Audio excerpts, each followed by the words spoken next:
Jackson. No, not yet. You don't have to worry about the red lights.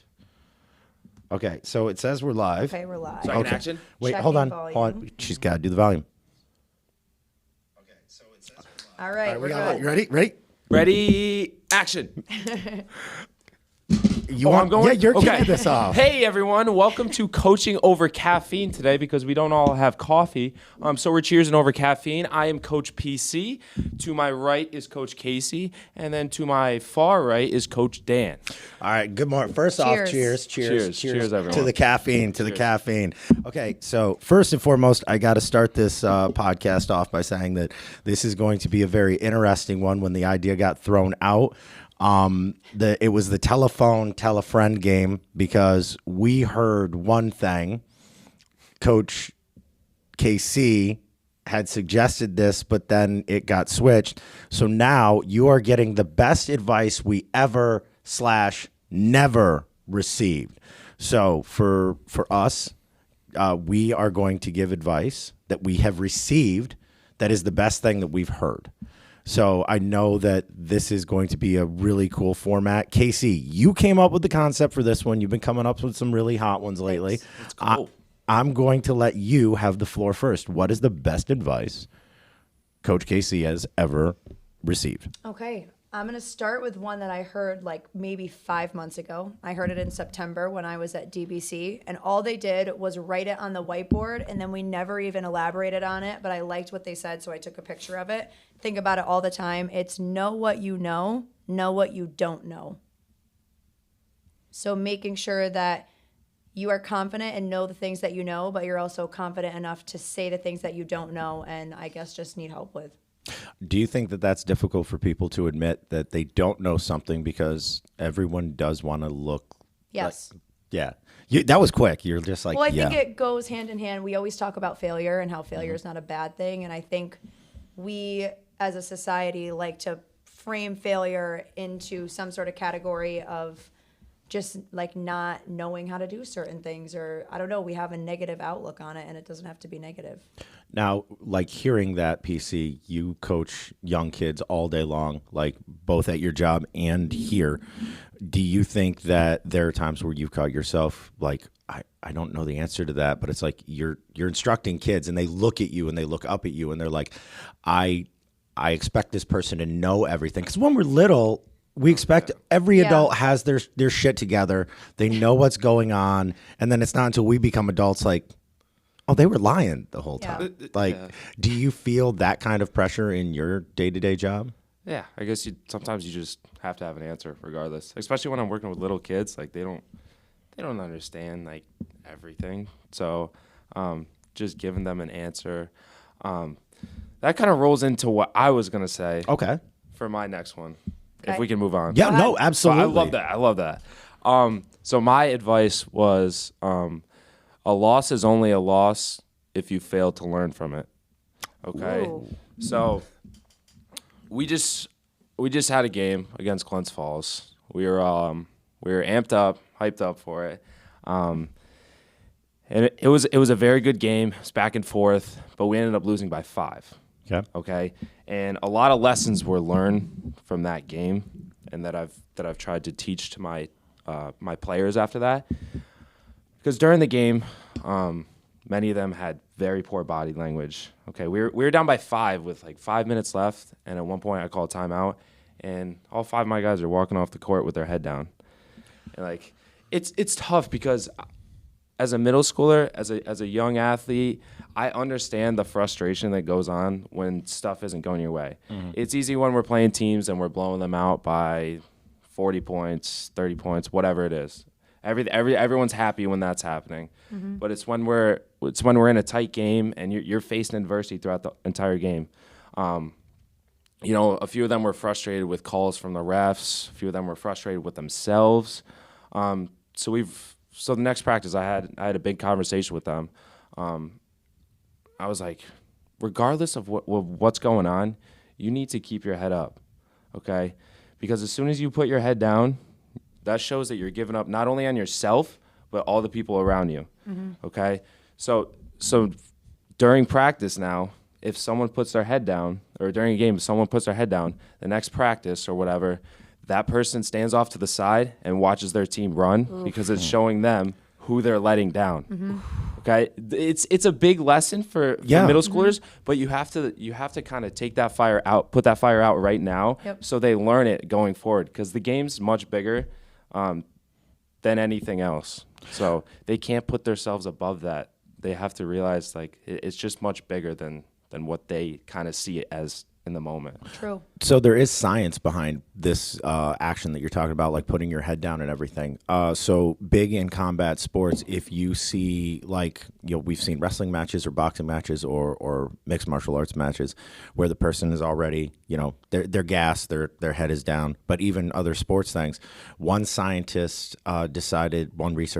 decided to do what was called the superhero pose test, or the power pose test as we know it, like the hands on the hips, the kind of pushing the chest out, and what they did was they tested the glucose levels and the cortisol levels of people prior to doing that pose when going into a meeting, and then after a meeting or after a conference where they had adjusted their body posture to do that, and their cortisol levels and their blood glucose levels were up. And they suggested in this that it actually has a positive effect physically on you if you just lift your head up and don't show defeat. Like, how many times have we watched a game? I mean, I'm going to shout out to you and your Lions. You guys may, in fact, actually go to the Super Bowl for the first time ever. I know. But it's like, how many times have you watched the game and you're like, oh, they're done? Yeah. They're done, and there's still 7 minutes on the clock. They're like, this game is over with. And it's like, you see that kind of thing, and you're like, or a fight where it's like, you see the one guy is like ready to go, like a Tyson Fury. And, you knew he was going to win those Wilder fights. But then you look at it, and it's like, it all comes down to body language and how you perceive yourself. That's brilliant. Like, making them run laps. Well, and having that person who's letting their team out sit and watch them so they can see every person that they're letting down. I know it's not nice, but they got to learn, And like from now on, I said too, anytime a teammate gets sub off during a game, you're all standing up, clapping for them, and you're going to give every single person on that bench a high five before you sit down. Not all advice has to be nice. Yeah, you're right. And that's going to change their lives, like, outside of sports, too. Like, I was going to piggyback off that. Actually, I heard this from Ryan. We train all the SUNY Adirondack sports teams, and something we talked about with them is, like, it's easy to win all the time. It's a lot harder to lose. You gain something from it. So losing a point or losing a game by 5 points, like, that sucks. But, like, they probably worked their asses off that entire time to try and win. And I feel like you can't be the best unless you play the best. So if you're competing against these easy teams and you're winning every single game, you're not ever going to learn anything from that versus like going through the adversity, like you said, competing against teams that are better than you. That's what's going to make them better players in the long run. And I think that translates outside of sports and into everyday life. And especially, you like the idea of making yourself, like having those kids watch their other teammates work hard. It's like iron sharpens iron. Eventually, Sled pushes. What? I think of the sled pushes. Yeah, I was think late to a meeting once, and everybody had to push the sleds 5 times, and I had to sit back and watch. See, that's great, and you're probably never late again. Right? You're right. I was never No, late. she hasn't been, and no, neither has anyone else, Eden and Clark. Thank God. I never leave this place. It does, like iron sharpens iron, and you have to. I think with some student athletes, they get it. They push themselves pretty hard. There are others who it's not going to be what their forever thing is, but it's also teaching them, like Casey said, valuable advice, because eventually what happens when they are working on a team where they have that lazy person? We all have been there, done that, got the shirt. And you're also not always going to have your best day. Like, you're not always going to have your best shooting day. Nope. So find another way that you can positively impact the team, whether it's cheering your teammates on, whether it's passing the ball, whether it's playing good defense, whether it's rebounding. Okay, there's different ways you can impact the team, just like in life. Some days you're the lead character in the movie, and some days you're the supporting character, and it's okay to be the supporting character. Not every Avenger needs their own movie. There's the one dorky reference I'm going to make when Ryan's not here. Yes. So I'm going to piggyback off of the idea of not all advice is nice. One piece of advice I got from my grandmother, and I used to hear her say this, and I've said this to Casey, piss or get off the pot. In that if you're going to make a decision, Make the decision, stick with it, and just go. To me, that is a life lesson a lot of people can make, because I do think, and we've talked about it, an overlaying thing that we've had in all of our podcasts is people are afraid. And I think people are afraid to make decisions, whether good or bad. And like I said, not every decision has to be bad. It can be bad for one person. But I think that there's a lot of people out there who are indecisive when it comes to making a decision that will affect their life and the life of people around them. And not everything they do is going to have a nice outcome for everybody. It can't all be rainbows and sunshine. And I think that the sooner you learn that, because some of those decisions that you make that you may have been indecisive about could end up being the best thing for you. They could end up like having the best outcome. But if you're just sitting there and you're just like, do I do it? Do I do it? Do I do it? It's like Nothing changes. nothing You'll changes. never know. No. And I mean, you've gotten that from making your decision to do this as your career. For sure. It's empowering because, like, you think of all the scary things that could happen, but that doesn't necessarily mean they will. And I think as a society, we convince ourselves that we don't think about all the good things that could happen when we make a decision like that. We tend to focus on the negative. I'm not stealing your spotlight, but one thing I had written down, and I actually heard this from my therapist, was only you have the power to control your own narrative. So I think that goes along with decision making. Things are not just going to magically change one day. I always thought that way. I'd be like, well, in a couple of years, this or that. Especially with teaching, I told myself like 3 to 5 years. Yeah. 3 to 5 years. If I'm not happy, I'll change my job. But at that point, I would be almost 30. And why would I wait for that? It doesn't make sense. It makes way more sense for me to do it now that I'm young and I have time to learn from my mistakes. So. Yeah. And also, you don't have to necessarily have a specific time in your life when you can make a change in your Agreed. life. Like, I think that that's another thing, is that, like, don't wait until this magic number. Like, oh, I'm allowed to screw up until this age and then I've got to buckle down. Yeah, It's like, you're right. or you could try and buckle down. Or I didn't take that advice. That's the best advice I never got. But it's like, I was 40 when I finally got the dream job. You don't have to necessarily be on this, at this age I go to college. At this age I meet my forever man. At this age I buy a house. At this age I have a kid. At this age it's not linear. Sometimes it's it's like that. no, I wish, at times. But all right, PC, you're up next. Best advice you ever got. Now, best advice I've ever got. Yeah. I mean, this is a basic one, but you're the sum of the 5 people that you spend the most time with. You really are. Like, when I'm around you guys, I don't know. I just feel like a good energy. I always feel positive. Like, every time I walk in the door here, I'm like all happy. I'm ready to go. But if you surround yourself with people who are always bringing yourself down, like making excuses, that's going to leak into who you are as a person, and you're going to start kind of spewing that stuff as well. Okay, so I would say surrounding yourself with people that push you, surrounding yourself with people that are positive and are uplifting, kind of going back to the whole teammate aspect, like picking each other up. I think that's like the most important thing you can do. And I know it's hard sometimes because, like, especially if you're a kid, you want to fit in. You kind of want to be with the cool crowd in a sense for a lot of people, but that's not always the best crowd to be around, because that's when you tend to make some stupid decisions. Yeah. But it's hard to kind of separate yourself and find that crew that really truly wants the best for you. Yeah. So I think that's hands down some of the best advice you could ever get, is surround yourself with people that share the same intrinsic values and morals as you. Yeah. 100% energy. And you're not always going to have those people either. Like, it can take you forever to find that group of people that you feel absolutely comfortable with. And It's ongoing, yeah. and the funny part is not all those 5 people have to be like with you all the time. Some of them are people like you're still having your circle. They might live like a couple hours away, but they're still the top 5 people that you surround yourself with, because nowadays you can just text everyone and FaceTime and everything. Casey, you've got a list. I do, and I'm going to piggyback off that. I've actually said it on the podcast before, but I saw it, not really advice, but I have it saved and I think about it all the time. It's never beg for a seat when you can build your own table. Ooh. Would So- you like to please elaborate on that? Say it again. Well, it's never beg for a seat when you can build your own table. So we talk about environment and yeah, right?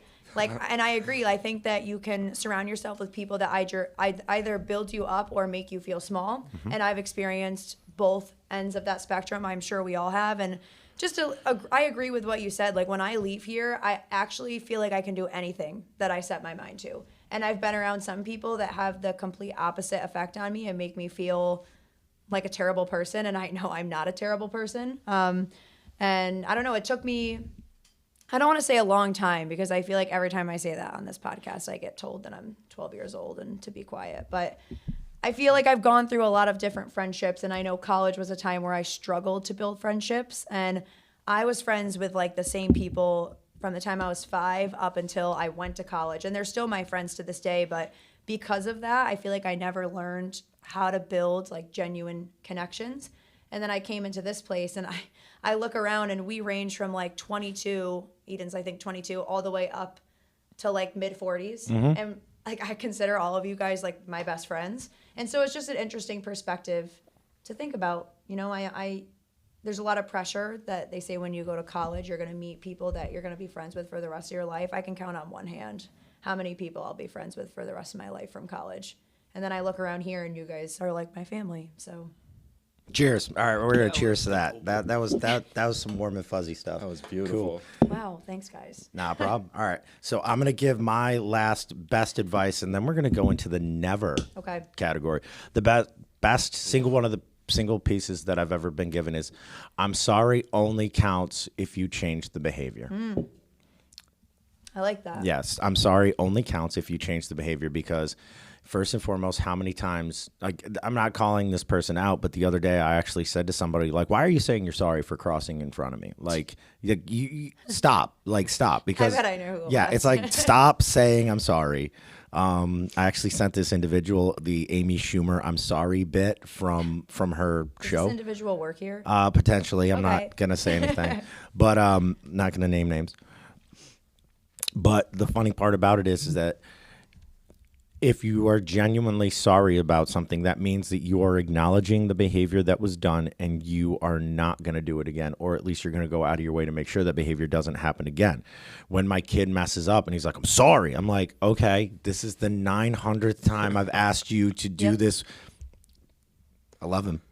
It's like, can you just pick up your empty bottles and walk them to the clink thing? Just do it. Just do it. Yeah. And it's like, well, I'm sorry I didn't do it. I'm like, okay, but even like larger things in your life, like if you genuinely fuck up, you can admit it, you can say I'm sorry, and then move and learn from that behavior. Like PC said, like Yeah.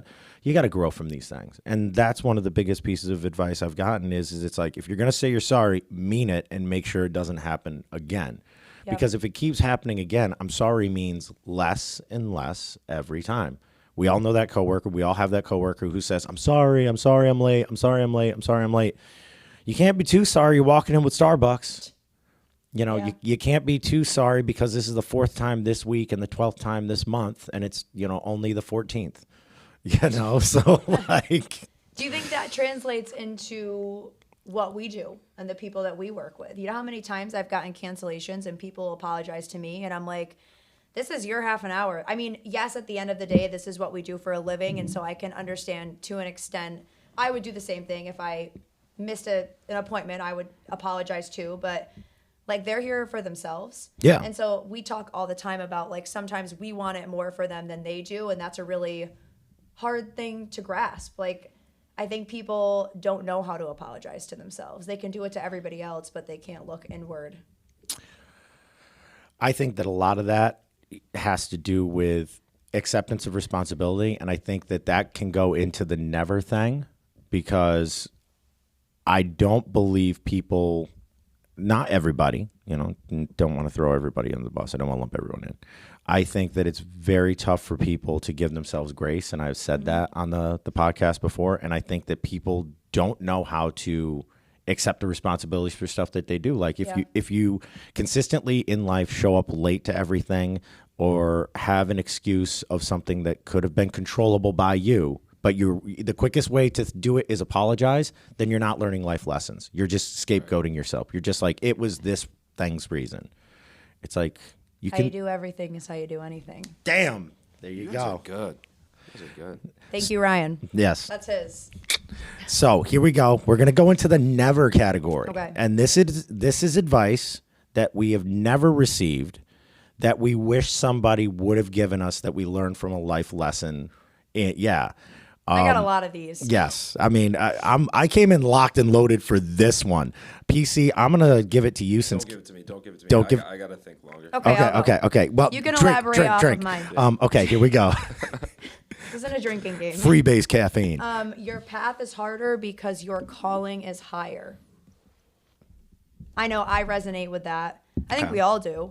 But I think that when your path gets tougher, there's a reason for it. And if your path is easy, again, there's a reason for that.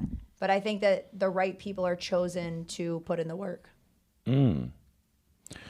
I've heard a similar thing where it's like, not to get religious, but God gives the hard tasks to people to test them and all that. Yep. I've heard people say that to me in my lifetime, and that goes along the same vein where it's like, you have to be tested. Yeah. And I think that that's advice people don't want to hear. People don't want to hear that it's going to be fucking hard tomorrow.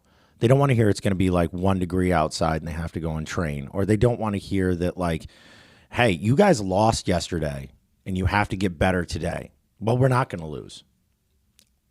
Are you sure? You sure you're not going to lose? That was a good one. Say that one more time. Your path is harder because your calling is higher. That, Love that. yeah, that needs to go on the wall with a picture of a mountain. Okay. Stamp.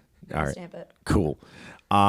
So I wish the best bit of advice that I never got that I'm going to give to everybody, specifically, don't want to be sexist, but specifically men, is it is okay to have emotions and it is okay to feel your feelings and not just push them down and ignore them. I think that there has long been, and it's changing now, thankfully, but there's long been this culture of men don't talk about their feelings, push it down inside. If you see a little boy cry, it's like, man up, it's like, Yeah. I've seen that in my lifetime. I've never done that to my kid, but I've seen some of his relatives do it to their kids. And I will go on record and say that I wish that somebody a long time ago would have just sat me down and been like, dude, you're going to cry. You're going to cry a lot. You're going to get your heart broken. You're going to experience things, and it's okay to emotionally let those out and talk about them. But that whole concept in life has taken a very long time to get to. Like, now we talk about therapy openly. Like, Yep. most of us here go to therapy to become better people. We are therapists in a lot of ways. You're a therapist to your kids, that you're working with. You're a therapist in certain ways to your clients. And I think that men, more than anyone else, have a more difficult time expressing their feelings. And I just wish someone a long time ago would have been like, dude, it's cool. It's okay to feel these things, because if not, bad things happen. Like, If you let that build up, it makes it even worse. It feels so much better if you just release it and get it Yeah. out. It's avoidant. And that's, I think that one of the things that everyone can learn from too is it's like, oh, feel your feelings, let it out, let it process. And, strangely enough, physical fitness is one way that people unlock all this trauma or whatever. And it just, next thing you know, like, you're in the middle of a run and you're crying. You have no idea why. It's Yep. just like, it just comes out. It I feels have a good. question. Yeah. I'm going to put you both on the spot. Oh, okay. You don't have to elaborate, but when was the last time you cried? Last night. Okay. Patrick? This guy doesn't cry. I'm kidding. No. No, but you're just like such a positive, bubbly person. That's where that narrative comes in, because it's hard to imagine you showing any type of sadness. I get tears of joy Okay. Yeah. a lot, so See? I guess that counts, right? Yeah, Yes, that does. that's okay. That That's does. emotion. Cool. Okay, when was the last time? Maybe a couple months ago. I don't know. Okay. Damn. Did you cry A when? couple months ago. This is gonna be a good question. Did you cry when you got the keys to your house? No. No. I was definitely happy. It was cool. Cool. But didn't cry. And that's not me being macho and tough, but I just didn't cry. I don't think you give off that vibe, No. No. which is a good thing. Do you have advice that you've never received? So I'm thinking so hard right I now. can see. And I don't know why this keeps popping into my head. This is so stupid. No. But from the movie Elf, treat every day like Christmas. Because That's so you. seriously, because everyone loves Christmas. Yeah. I mean, it's stressful, but if you're a kid, treat every day like Christmas, okay? Treat every day like it's your last day. Treat every day like, I don't know, like every day's a gift, you know? And every day you get to open a new gift. That's why it's called the present. Like Master Oogway said in Kung Fu Panda. Okay? So I just keep thinking of, I'm going to give a shout out to Steve Johnson in the morning. Okay. That dude always comes in like every day is a gift. Like Yes. he comes in So so right. positive. I'll have new people in my classes, and he's so warm and welcoming to them, and he just makes it such a fun environment, and then it just leaks on to everyone else. Domino effect. And then even while we're training in our own little group, he's still cheering people on in the other group Yep. at the 5 a.m. section. So I just love how positive he is because it's so infectious. I know that doesn't really go along with my quote. treat No, every I day get like what you're Christmas, saying. it but does. you know, And like it's I'm good kind of making advice. that connection. It's like treat every day like it's your last Yeah. day. Like there's so many blessings that you kind of take for granted in life. So just recognizing, like every morning I try to wake up, and I am a religious person. Okay. So every morning I wake up and I thank God for this, I thank God for that, and I pray that, you know, I can be a positive influence to everyone around me for that day. And then at the end of the day, I'll thank them for whatever went on in my day. So, and then I'll start it over once I wake up in the morning. So I think just having that higher power that you can thank for like all your blessings is a great way to start your day and puts you in that positive mindset right off the bat. How does one how did you develop that habit? Was it just something you did as a kid, as a family, that you just, or was it something like as you got older you were like, man, I'm gonna thank the dude upstairs for this. Like I have the ultimate job. Like I'm healthy, I'm happy. Like when did you start that? And is it something that you, like people today, could do it tomorrow? Like start off tonight even by like giving their gratitude. How did you start that? So I am from a religious family. We went to church every Sunday, but like as a kid, I kind of just saw it as like, you know, another thing we went to, not really thinking about it too much. But then it was when I like went to college and I realized, I was like, what like truly makes me happy? Like going out and partying with friends, it's fun for a little bit, but it's like, I don't know. I was just trying to like, what truly makes me happy? And then I just like, I don't know, I just came to Jesus, came to God, and like kept praying. I'm like, if you're really up there, can you help me? Like show me a sign. And he would help me out and show me different signs. And like, I don't know, I just truly like find joy through that. So if you're like struggling with the depression or anxiety and stuff like that, I highly recommend to just ask God for a sign, pray to Jesus, because they will give you a sign. I promise he will send something down. And I don't know, I just find so much joy within that. And that's what keeps me so happy and positive every single day. So Love that. Yeah, that's You are always positive. I have to I say. try to be. I try to be. Sometimes Dan and I are coming in like this every single day, and it's 4:40 in the morning, and Patrick walks in and is like, "Hey guys, what's going on?" And I'm like, "Oh, I'm not there yet." But we have a Celsius and a coffee to finish before we get that Exactly. happy. So, Casey, you're up next. Bit of advice that you never got that you wish you would have received. okay, actually, you know what? I'm gonna go rogue on this one. Ooh. Again, this is the blanket statement. I think is vague, but I think we can elaborate on it, and it's that everything is gonna be okay.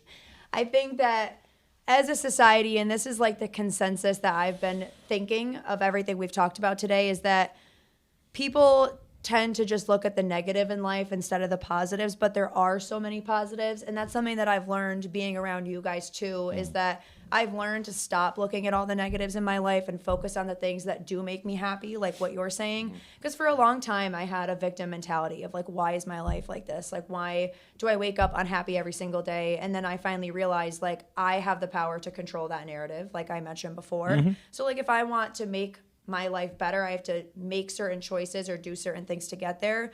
I think part of that's environment, like we talked about, being around you guys. I think that's I don't know necessarily about like God for myself personally, but some type of higher being. Like there's something along the universe, and I haven't quite figured out what that is yet. I also grew up, my parents are both really religious. I think part of where I'm at right now is like I'm super skeptical about everything, like any type of conspiracy theory. I believe in it. Like Epstein's still alive. Like I'll go to the ends of this earth for conspiracy theories. And so I think that's where I'm skeptical of like what that higher being is, but I know there's something out there. Now I'm going off on a tangent, but I don't know. I feel like we should take things one day at a time. And yes, in certain aspects of life, it's good to plan ahead and think ahead and see your future. But when we really peel back the onion layers, because we like to do that, I think taking things one day at a time and just reminding yourself that where you're at right now, think 3 months ahead. You're not even going to be thinking about this anymore. We talked about we the talked other day. about What that did the I other say to night. you? The thing you told me at one point was how you're feeling right now, you won't feel the same in a month. Exactly. And that turned out to be 1,000% true. What's hard right now, like I'll piggyback off of that. What you're going through right now, 1 year from now, you won't even remember the feeling that day. I mean, Exactly.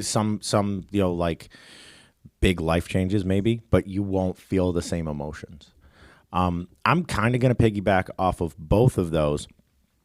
And I'm going to say the best advice I never got that I realized later in life is you're not going to have 100% control of the situation.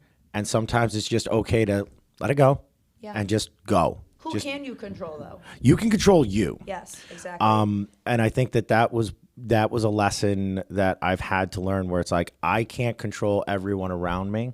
I can only control me. And I think by whether consciously or subconsciously thinking like I have to control every piece on the board, it's like, that's not going to work because PC says you'll lose a game. And then you've got these, couple things over here and, they fall apart and it's like, okay, well, how do I control it? How do I change it? It's like, you're not going to. The old quote, you can please some of the people some of the time, but not everyone all the time. I wish I would have learned or gotten that advice way younger. Would I have listened to it? Probably not, because I'm thick-headed. But at least would have saved me a lot of gripes and grievances later. Yeah. Just to go else on it. It's like, let it go. Like, just let it go and just be present. Yeah. Because when you get stuck in that loop, sometimes you forget the cool stuff that's around you. You don't count your blessings. You don't see the awesome stuff, the potentials. Yep. Yeah. I think when you see the potential in yourself too, you start to see it in others more. I've noticed that being here, and it's a really gratifying thing to see. And I kind of want to reel it in because we only have a couple minutes left.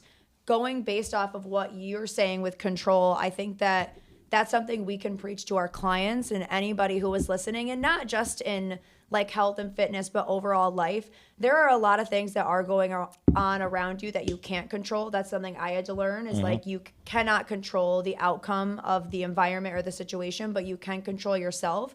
You can control how many days you come to the gym. You can control what food you're putting into your body, how much water you drink, how many steps you get a day. I know that there are times where it can feel like you don't have control or you don't have time in your schedule, this or that. But I mean, this week we've been doing check-ins with our Choose to Change challengers. And one of the biggest things I've heard is before this challenge, people that have a desk job and sit all day, they were like, I never thought that I could get 10,000 steps in a day. And I find myself now like on my breaks or my lunch break, I'm pacing around the office. So like there are ways to do it. I think sometimes we have to just dive deeper and look within ourselves and pull that out, like find some type of motivation that's going to lead to discipline. Because that's the biggest question we ask these guys is after the 6 weeks, are you going to be able to sustain these habits? Some say yes and some say no, but at the end of the day, you do have the power and the control to do that. Yeah. So wrapping this up, because we've got about 5 minutes till we have to get ready to start getting ready for today's fun stuff. If anyone's watching, get ready. PC, you've got a game this morning, correct? I do. Okay. I have one more thing to say. Yes. No. You can go first. Okay. I'm going to ask each one of you to give a piece of advice that someone may have never heard that will help them in their day and hopefully, fingers crossed, their life. PC. Okay. You have 2 wolves. All right. Okay. One's chained up in the light and one's chained up in the dark. Which one survives? Oof. It's the one you feed. Okay, so if you're constantly feeding the one in the dark, if you're Wow. constantly feeding, if you're constantly feeding, that negative energy, that one in the light's gonna die off, and that's gonna be the person you are. Okay, Yeah. if you're feeding the one in the light, the one who's positive, enthusiastic, full of energy, that's the one that's gonna survive. Okay, so you have the power to choose the one you feed. Okay, and you don't want the one in the light to die off. That's the one you want to feed. Love that.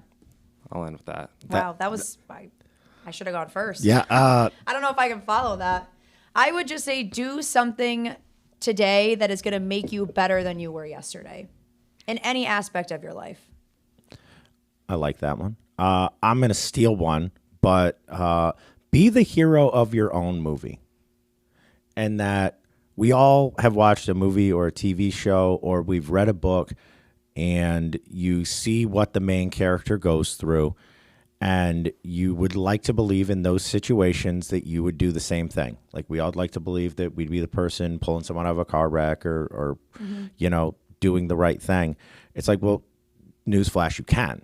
Like, look at your life like a movie and make the right decisions and think about it, and you'll find that 90% of the time you're making a good decision for you, and just kind of do that. Look at it like a movie and be the hero of your own film. Main character energy. Main character energy, even if you're a background character. Yes. It's okay to be supporting cast. Before we close up the show, anyone who is listening, I would love to see some of you guys put some advice either that you've never received that you wish you did, or some of the best advice that you have received. Drop that in the comments because I'm kind of curious. I'm always looking. My Instagram is full of bookmarked quotes and different things like that, inspirational videos. It's just good to see. So I'd love for you guys to drop some of those in the comments. Absolutely. And share this episode with somebody that you feel needs to hear some good advice, and, or even share it for yourself. Like if you heard something on this podcast and it's like, wow, this is really cool. Cause you never know who we're going to inspire. Today, PC is going to inspire the youth of America to be better. PC inspired me today. Yeah. Like, It's just like You guys got me 7 going too. a.m., I'm ready so- to go. I'm ready to start this day. I gotta I'm start feeding the wolf in the light. All right. Damn, that touched me. Okay, so do you want to close out the show, Casey Lou? Oh, thanks for putting me on the spot. I love that so much. I know, but did you just knife hand me? You did. Wow. Finger guns. Inside joke. All right. I hope that everybody has a fantastic Saturday. Please share this video, especially if there's someone that you think this will resonate with. Leave a comment. For our Choose to Change challengers, we will see you guys in a little bit for our Saturday workshop. We're super excited about this one. Or follow us on Instagram, Facebook, TikTok, and I just hope everybody has a great day. You look like Anna Kendrick holding the microphone. You're like pitch Thank perfect you. right Give now. me the thing. Ready? Right. Yeah. It's called a marker. Right there. What? The marker. The click. We gotta the end the clicky. show The right next to clicky. you. The clicky. Yeah. Sorry. I've never done this before. Okay, ready? Oh, scene. I think I just screamed into the microphone. Screen. That's what that's called.